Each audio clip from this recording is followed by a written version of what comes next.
Assalamualaikum warahmatullahi wabarakatuh. Bismillahirrahmanirrahim. Alhamdulillahi rabbil alamin. Wassalatu wassalamu ala asyrafil anbiya'i wal mursalin wa ala alihi wa sahbihi ajma'in. Rabbi shrah li sadri wa yassir li amri wa hlul 'uqdatam min lisani yafqahu qawli. Rabbi zidna ilman warzuqna fahman.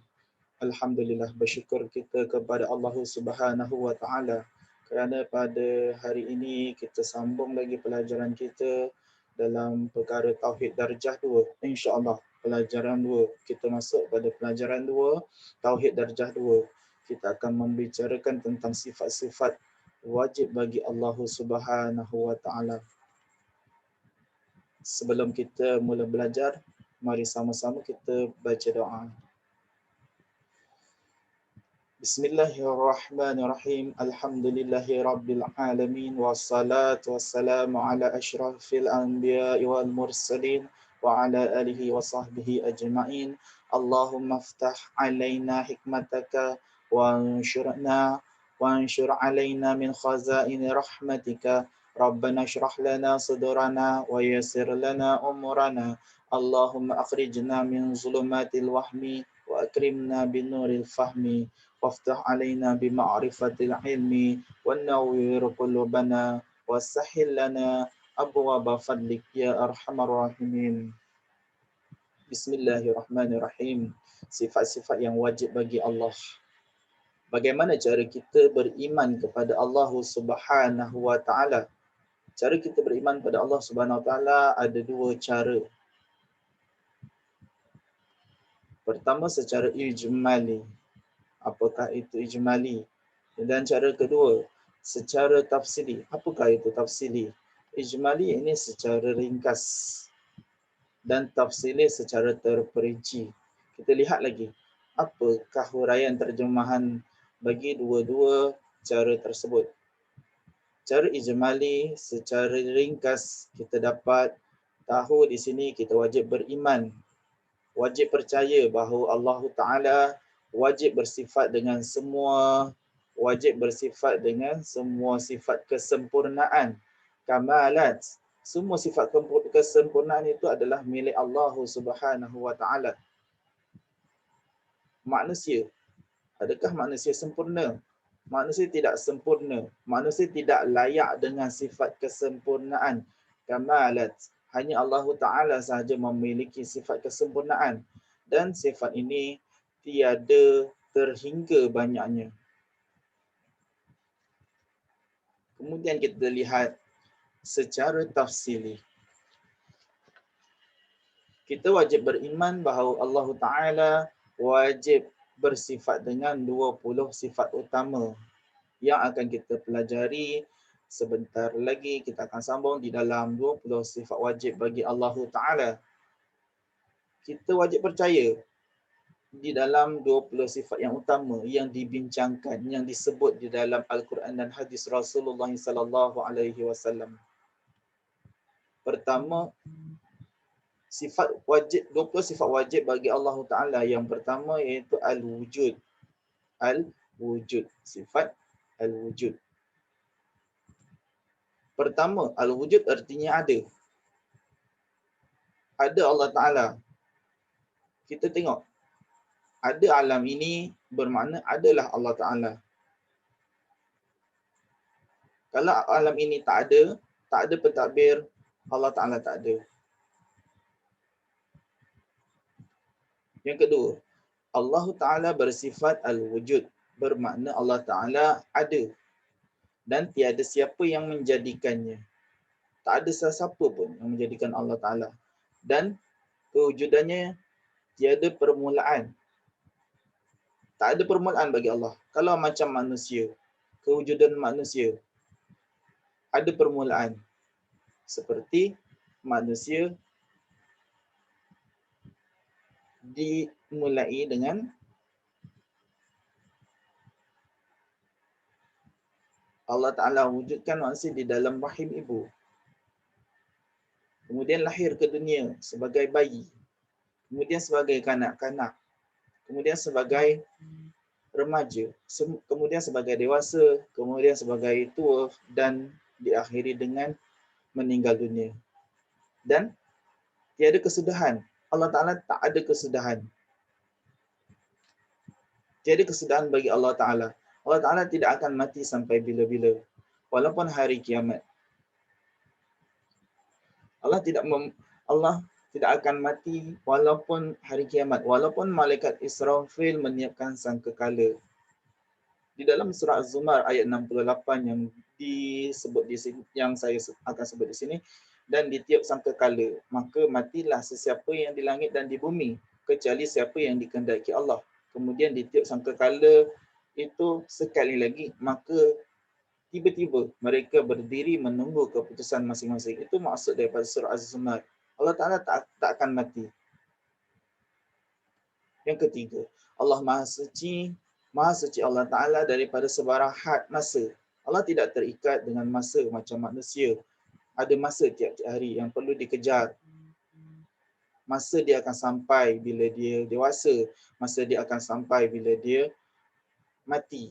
Masa dia akan sampai bila dia sibuk. Masa dia akan sampai bila dia lapang. Allah Ta'ala juga tidak terikat dengan sempadan. Allah tidak terikat dengan sempadan. Ini bermaksud tak ada sempadan bagi Allah. Tiada utara, tiada selatan, tiada timur, tiada barat bagi Allah Ta'ala. Allah tidak terikat dengan sempadan. Allah boleh berada di mana-mana. Seterusnya, anggota. Allah tidak seperti manusia. Anggota manusia. Allah tidak seperti manusia. Manusia memerlukan anggota. Tapi Allah tidak memerlukan anggota. Allah Ta'ala wujud, ada, tidak memerlukan anggota. Seperti kalau manusia melihat menggunakan mata. Tapi Allah tidak.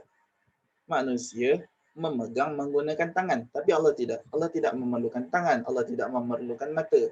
Walaupun sifat Allah Ta'ala itu melihat. Sifat Allah Ta'ala itu mendengar. Tetapi Allah tidak memerlukan telinga dan alat. Alat ini Allah Ta'ala tidak perlukan. Seperti manusia. Kalau manusia hidup di atas muka bumi, mesti ada rumah. Mesti ada kenderaan. Tetapi bagi Allah, tidak perlukan itu semua. Dia tidak tertakluk dalam mana-mana arah yang 6. Tidak bertempat. Atas, bawah, kiri, kanan, dan sebagainya.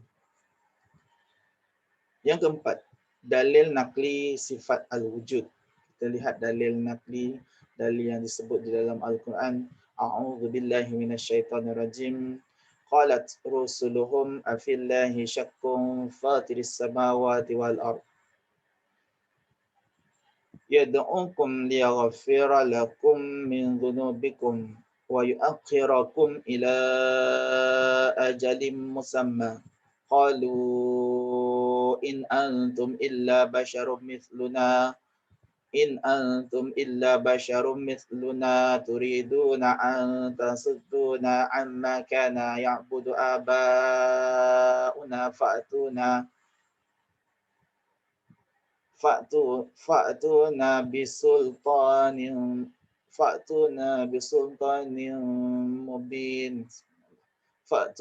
bisultanin mubin. Ayat ke-10 surah Ibrahim.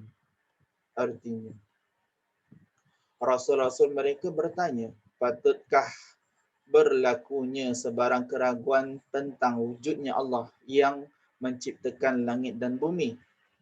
Dia menyuruh kepada kamu beriman kerana hendak membersihkan dan melepaskan kamu dari dosa-dosa kamu dan memberi tempoh kepada kamu hingga ke suatu masa yang tertentu. Mereka menjawab, kamu tidak lain hanyalah manusia seperti kami. Kamu bertujuan hendak menyekat kami daripada menyembah apa yang telah disembah oleh datuk nenek kami. Oleh itu, bawalah kepada kami satu bukti yang jelas nyata. Ayat ini menunjukkan kedegilan Kedegilan siapa? Kedegilan orang-orang Arab jahiliah pada zaman dahulu. Kerja mereka adalah mereka menyembah apa yang disembah oleh datuk nenek mereka, iaitu patung berhala.